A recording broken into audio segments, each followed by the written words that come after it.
Mind machine ചാനലിലേക്ക് ഏവർക്കും സ്വാഗതം.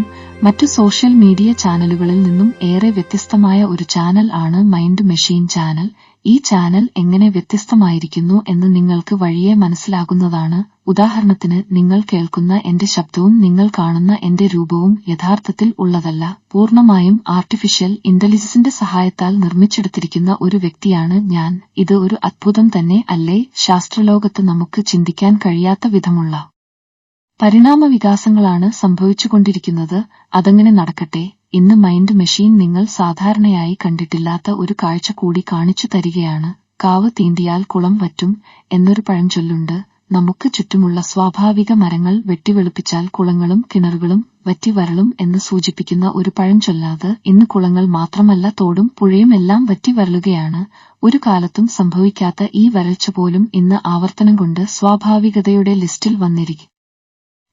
എന്നാൽ കടൽ വറ്റുന്നത് കണ്ടാലോ? പുറക്കാട് മുതൽ തെക്കോട്ട് 300 മീറ്റർ ഭാഗത്താണ് കടൽ ഉൾവലിയുന്ന പ്രതിഭാസമുണ്ടായത്. തീരമാകെ ചെളി നിറഞ്ഞ അവസ്ഥയിലാണ്. പുറക്കാട് തീരത്ത് നിന്ന് പോയ മീൻപിടുത്ത ബോട്ടുകൾക്ക് കരയിലേക്ക് കടക്കാൻ കഴിയാത്ത അവസ്ഥയാണ്. അയ്യൻകോവിൽ മുതൽ പുറക്കാട് SDV സ്കൂൾ വരെ 1/2 കിലോമീറ്ററോളം ദൂരത്ത് പ്രതിഭാസം തുടരുന്നു. സുനാമിക്ക് മുൻപും ഈ വിധം കടൽ ഉൾവലിഞ്ഞിരുന്നത് ആശങ്കയോടെ സ്ഥലവാസികൾ ഓർക്കുന്നു. വെള്ളം ക്രമാതീതമായിട്ട് പറ്റിപ്പോയി കടൽ കയറി.